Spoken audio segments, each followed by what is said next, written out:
Bonjour à toi, aujourd'hui on va parler d'un thème qui revient tout le temps en ce moment depuis que je suis en passe de publier un roman biographique. On me pose souvent la question et souvent les personnes font l'amalgame entre l'autobiographie, la biographie et le roman biographique. C'est quoi la différence? Et surtout, pourquoi un roman historique n'est pas un manuel d'histoire?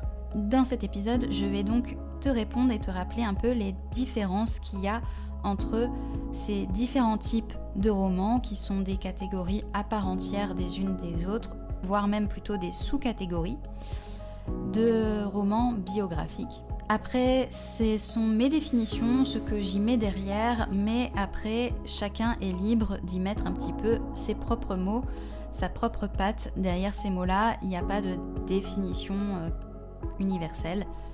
À part peut-être pour la première, l'autobiographie. L'autobiographie, c'est littéralement je raconte ma vie moi-même. L'autobiographie, c'est la forme la plus directe.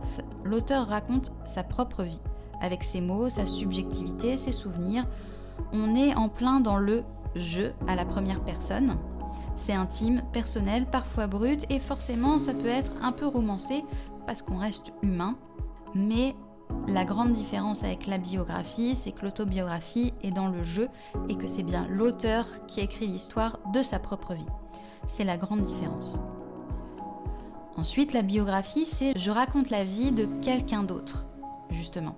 La biographie, c'est différent. L'auteur raconte la vie d'une autre personne, vivante ou non, avec un travail de recherche, des sources, des archives, d'entretien s'il y a la possibilité du coup de faire la biographie de quelqu'un qui est encore en vie et que ça mérite des entretiens individuels en plusieurs fois pour que la personne ait la possibilité de faire son propre travail introspectif sur sa vie. Sauf que plutôt que de l'écrire lui-même, il va le raconter à quelqu'un d'autre qui va lui-même du coup le retranscrire. Donc il y a quand même une volonté de respecter le réel. C'est un genre documentaire qui dépend beaucoup de la rigueur et de l'honnêteté de l'auteur. Ça peut aussi, dans beaucoup de biographies, même si ça a tendance à revenir un peu plus sur les romans biographiques parce que c'est un peu plus vendeur, mais la biographie au sens froid du terme, ça va être justement très froid parce que ça va être une succession d'informations, de citations, etc. Mais on rentre pas dans la partie romancée ou racontée. Ce qui se rapproche un peu plus, le roman biographique, c'est le réel mais avec du souffle romanesque. C'est-à-dire que c'est un mélange où on part d'une vie réelle, d'une personne historique, d'événements qui ont réellement existé, mais on y ajoute des scènes imaginées, du dialogue, du rythme narratif, une ambiance plus littéraire. Le roman biographique, c'est un peu « et si je raconte la vérité émotionnelle derrière la vérité factuelle » que tu peux voir justement dans une biographie classique. J'insiste là-dessus parce que moi, pour mon propre roman biographique, j'ai fait ce pari justement d'écrire la vie de J.M. Barrie, qui est un auteur bien sûr qui est décédé et qui a vécu bien avant ma naissance, mais de le rendre plus personnel. Je raconte en arborant le jeu, comme si c'était lui qui racontait l'histoire. J'utilise le présent simple plutôt que les temps du passé pour vraiment qu'on rentre dans l'histoire, même si c'est une époque qui est révolue, et que le lecteur puisse vraiment se rapprocher, s'identifier, s'attacher à Barrie, même si c'est un personnage, mais aussi à la part de réel et biographique qu'il y a derrière. Bien entendu, la manière de mettre en scène, les dialogues, la façon de percevoir sa sensibilité, tout ça est en partie biaisé forcément par moi, par ma vision d'autrice, tout simplement parce que c'est pas Barrie lui-même qui l'a écrit. Et forcément, il y a une partie, on va dire, un peu romancée, même si j'essaye toujours de garder une part réelle, réaliste dans ma manière d'aborder les différents aspects de sa vie. C'est donc un roman qui est un peu plus réaliste, historiquement parlant.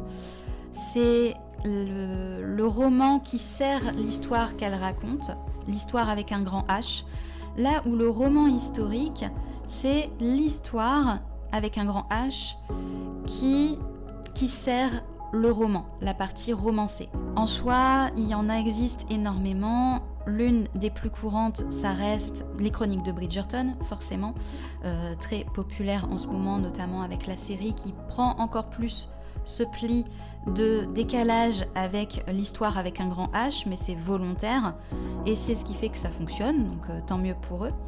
Mais voilà, faut pas croire que c'est une réalité historique réelle. C'est l'histoire, le contexte global historiquement parlant qui sert le roman et la romance et l'histoire qui va être racontée. C'est l'art de recréer une époque sans faire un cours magistral et en mettant en avant plus la partie roman, l'histoire. Donc là, en l'occurrence, si on prend l'exemple des chroniques de Bridgerton, ça va être les romances qui vont être largement mises en avant. Bien sûr, c'était une époque en effet où il y avait la saison des mariages, etc.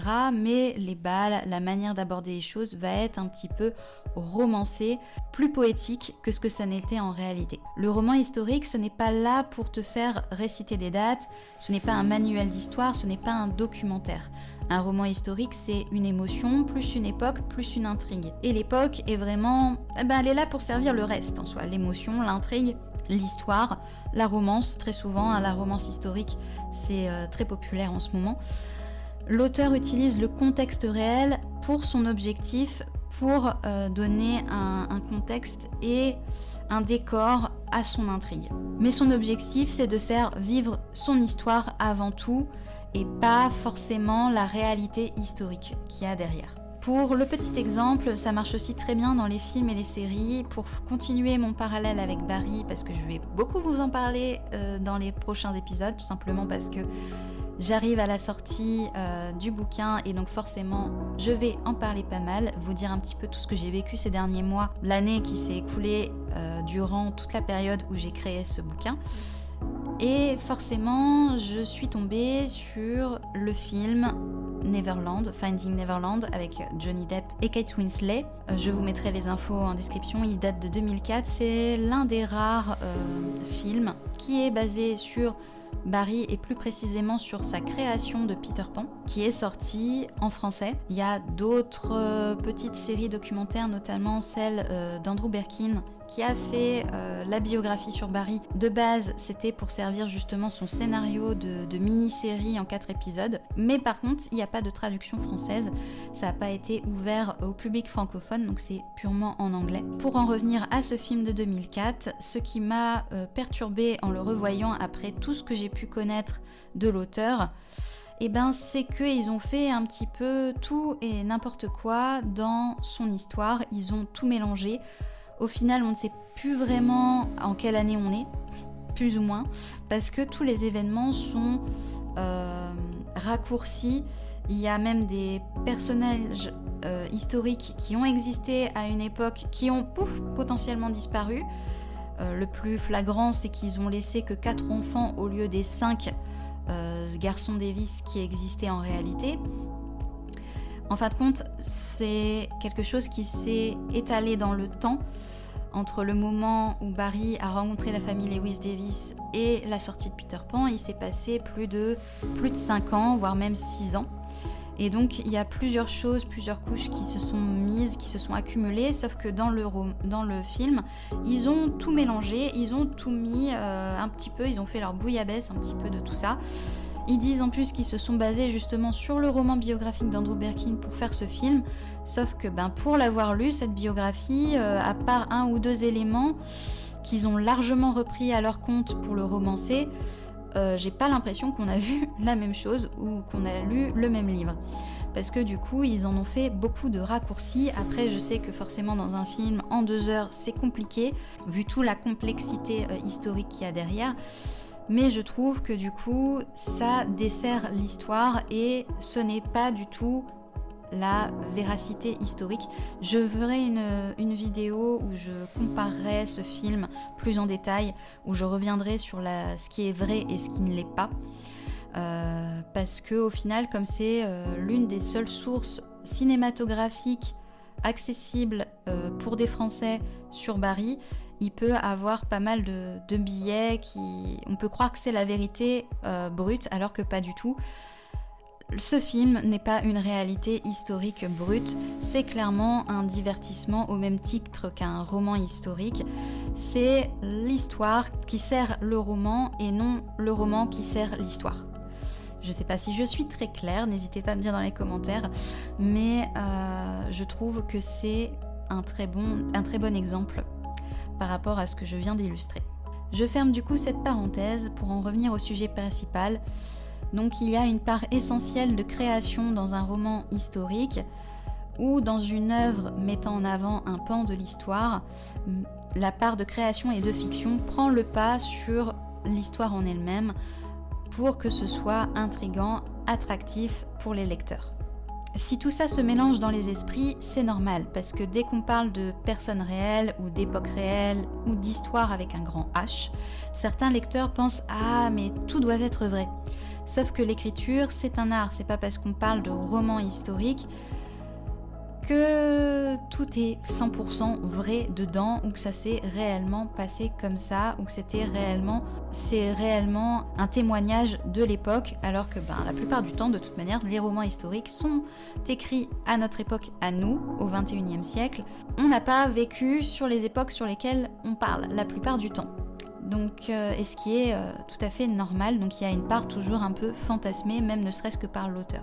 Donc, sauf que l'écriture, c'est un art, pas un procès verbal, et même en biographie, l'auteur doit faire des choix, quoi raconter, quoi laisser de côté, comment interpréter les sources, bref, ce n'est jamais totalement neutre. Et c'est normal parce que l'auteur est un être humain avant tout, donc faut pas s'en vouloir de ça, faut juste que quand on lit ce genre de roman, quand on lit ou quand on regarde un film ou une série basée sur une période historique, faut avoir le recul nécessaire pour dire je regarde un divertissement, ce que je lis c'est pour me divertir, ce n'est pas 100% vrai historiquement parlant.